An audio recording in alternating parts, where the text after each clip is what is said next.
Happy Mother's Day to all of the moms, dads who are raising their children, guardians, and the compassionate step-parents. Happy Mother's Day. And happy Mother's Day to me, my first Mother's Day. I'm carrying life, so I am officially a mother, okay? This video is going to be all about the 5 things a great mom should do, plus a little Q&A towards the end. I was down with an illusion, like a sparrow with broken wings, but now I shine with your reflection on me. Hey, so it's Juliana and Jewel co-conscious today for this video. If you're sensing or noticing that we are a little down, I'm just noticing it as I'm filming. I did not realize it.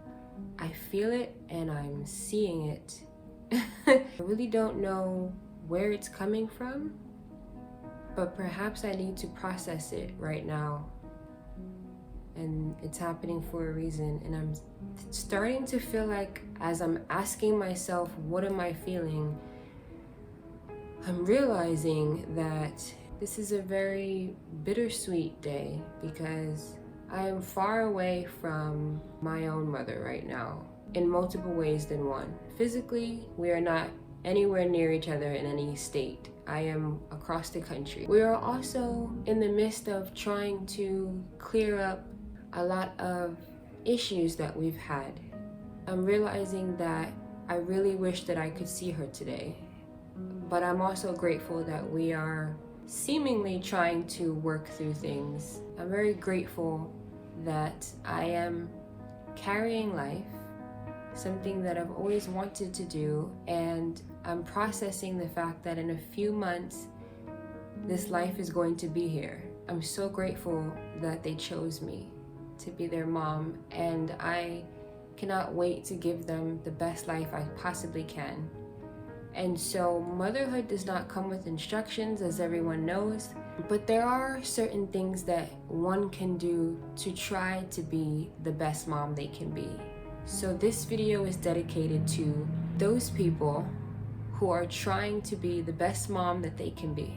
Another thing I have realized that has affected my mood today is in this prenatal program that I'm in, there has been certain moms and certain staff members that have family and friends to go visit and see, and they are taking my energy to then go leave and bring it to their family and friends, with knowing I do not have any family or friends to go see at all. The point is not about not having any family or friends to go see. I've already come to terms with that, and I'm content with it. This is how it was supposed to be. But do not take my energy with you to go off and do all these things, considering the fact that I don't have anywhere to go. It is just rude. It is energy vampirism, and I actually might do a video on it at this point. The elevation in my tone is the sheer annoyance of how many times I try to film different videos, and there's constant noise and distraction every time I want to film. It almost feels intentional. So this is just the peak of my annoyance rising. And you know what? I'm not going to sugarcoat and constantly hold my breath and wait. After a while, here's the real of it. Number 1, if you plan on having a child, you should take at least one child development class. Now, this actually came from someone by the name of Michelle Palacios, who is a child specialist. And she, although does not have children, she faces point number 2 that I would like to also add in here, because 1 and 2 kind of go together. She has also dealt with point number 2, which is do not negate the opinions or knowledge of a child specialist just because they do not have children. Now let's go to number 1 for a second. If you're planning on having a child, it is important, if you are not familiar with children, or if you have never been around children, or if you don't really like children, to get to know what a child's mind is like.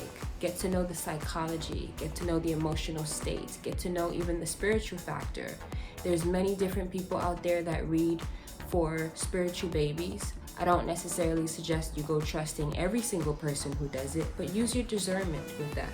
There's also your own intuition that you can use to try to communicate with your baby before that. And that's going to one of the points from later, but let me not skip ahead. When the child is in the womb, when the child is out of the womb, when the child is growing up, it is very important for you to be able to pick up and be attentive to a lot of different aspects of what the child is going to be feeling and what they will want to express to you. Number two, like I just mentioned, if there is a child specialist who has done their studies, and even though they do not have children, that does not mean that their opinion should be negated just because, oh, they're not a mom yet. Yes, they may not have the physical experience, but they definitely have the withstanding knowledge on what to do beforehand. So by the time they get there, they're going to be a little more equipped, no offense, than you might be because you have not had any background in it. That is only if you have not had any experience. Now, this is not to say that if you do not have the knowledge of a child specialist or the studies of a child specialist that you can't be the best mom that you can possibly be. I'm not saying that at all. You definitely will have hands-on learning, hands-on experience, and growing as you learn and growing as you go and all of that. However, these people who study the background of the child's mind have a lot of important factors to say, so you might want to at least take a little bit into account what they're saying because it could be very helpful for you. Now going into what I mentioned earlier also, again, number 3, communicate with your baby or child, whether in the womb or while they're out in the world with you. Communication is very important. Not speaking to your child or constantly kind of doing your own thing and ignoring them or barely speaking with them because you're probably stressed out. Yeah, it may happen, but try to get past that because they need that one-on-one. They need to know that they are seen and heard. And especially if they're in the womb and you have that conscious connection with them, start even then because that's you bonding and creating a space for them to know your voice. So by the time they come out of the womb, they can recognize you even more. Read to them while they're in the womb. When they come out of the womb, read to them even more. That is how their intellect grows because they're receiving everything that they're hearing. And also that is how they learn to communicate back to the world. Sometimes there's children that are delayed or behind because they were never really spoken to and nothing was ever really explained to them. That's another thing. When you are communicating, don't just say, it's what I say and that's it, or this is a final thing. It's really helpful to explain every detail of what you are saying and why you are saying it. And yes, you are the parent, and yes, what you say is law, but for them to know why and the meaning behind things goes such a long way. Number 4, listen to your child with non-judgmental ears.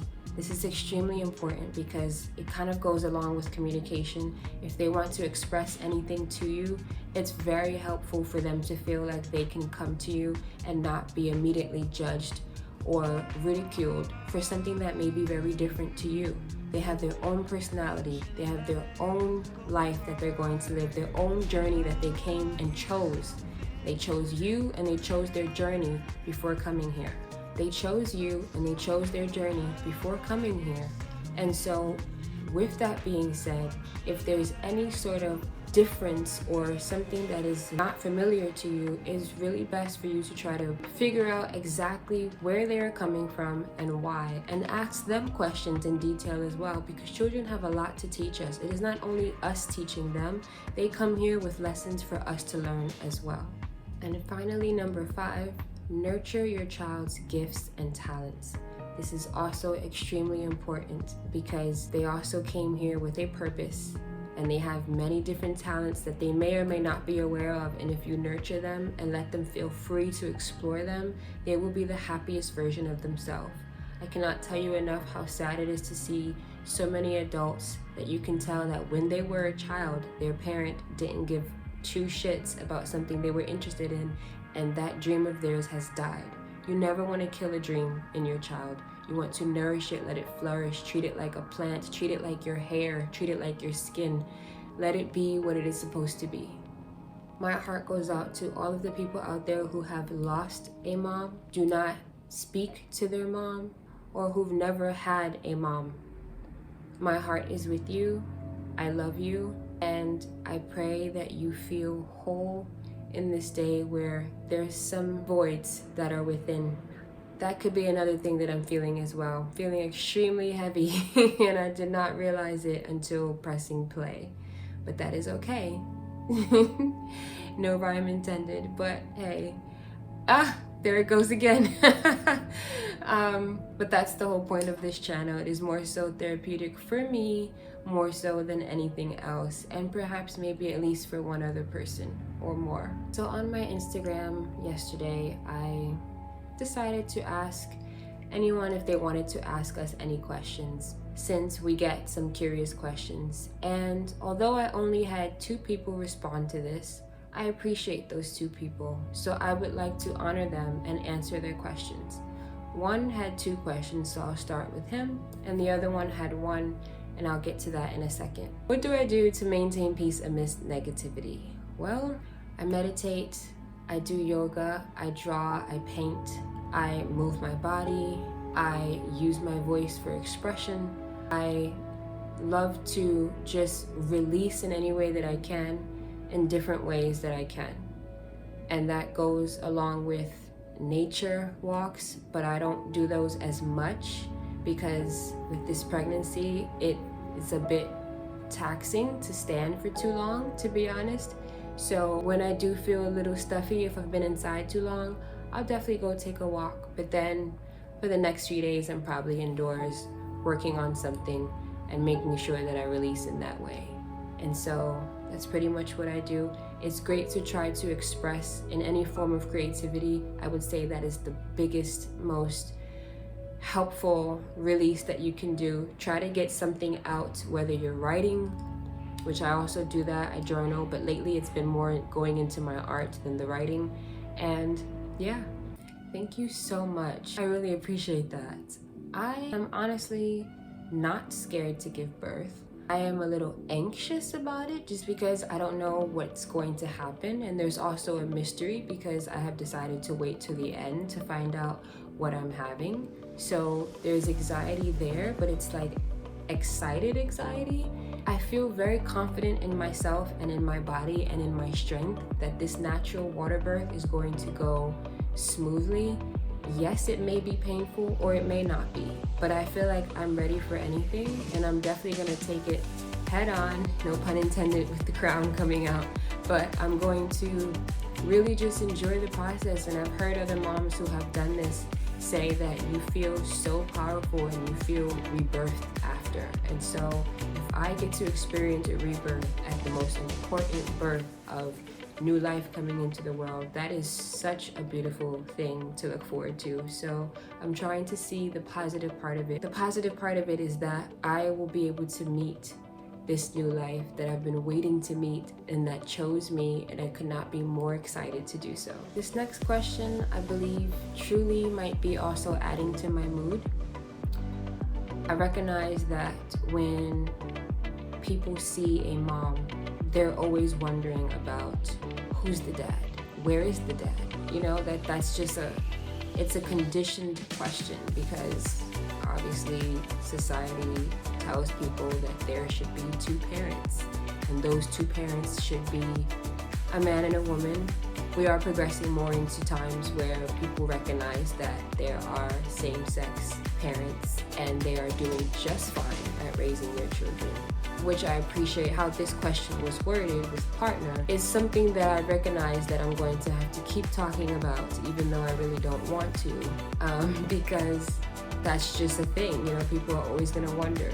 I did put this in my video about my attempted suicide, which thank God I did not go through with, and if you want to see the whole story about that and how it led up to that, you can go check that video out. And that was the last time I was hoping that I would have to talk about the father, but I will answer this question and say, honestly, especially on today, I did not want to talk about this today, but it's, hey. Okay, so the father and I planned this pregnancy. We were excited to conceive.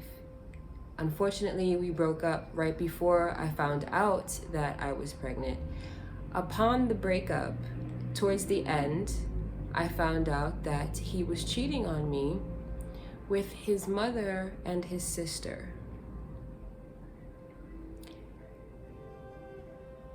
My ancestors and his ancestors told me, I told him, he denied it, and his mother confirmed that what I saw in my vision was the truth.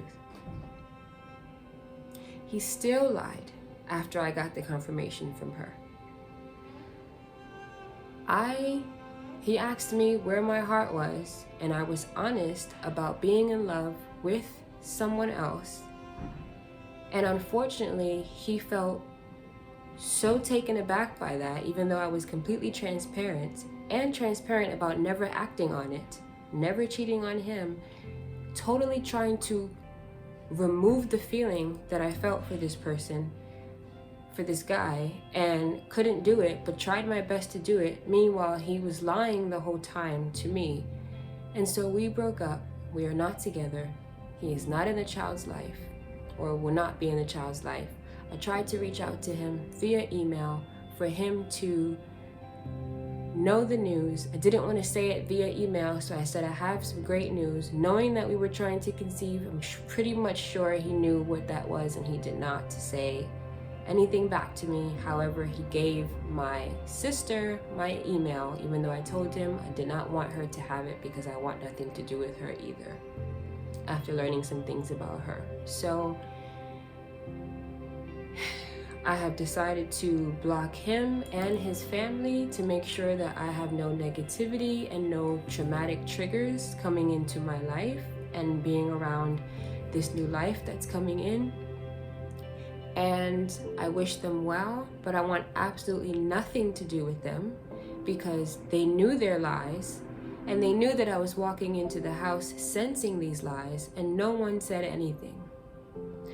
There was a point where I would walk in the house and I was literally shaking. My hands were shaking and I had no idea why. And I thought that it was something called essential tremors, and it was not. It was actually God trying to tell me something. And so the mere disrespect in that, especially if you're trying to have a family with me and you cannot be honest with me, not okay. He also could not be honest with the fact that he was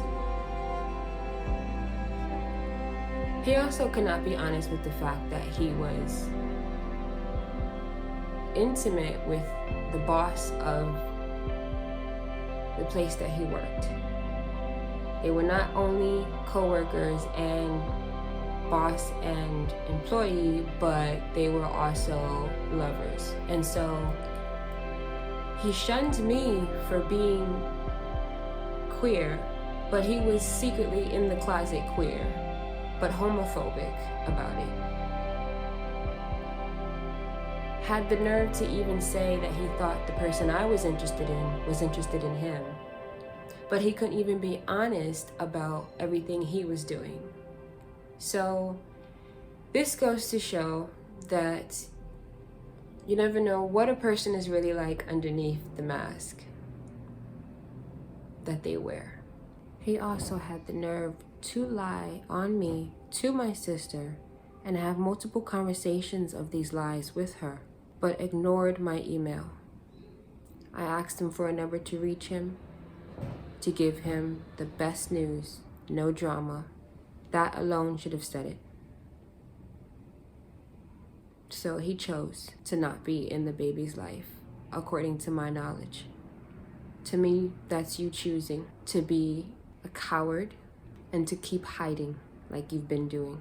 You lie on me because I'm so transparent, it makes you feel ashamed of yourself. And you have to live with that. I will end it here. And until next time, just breathe.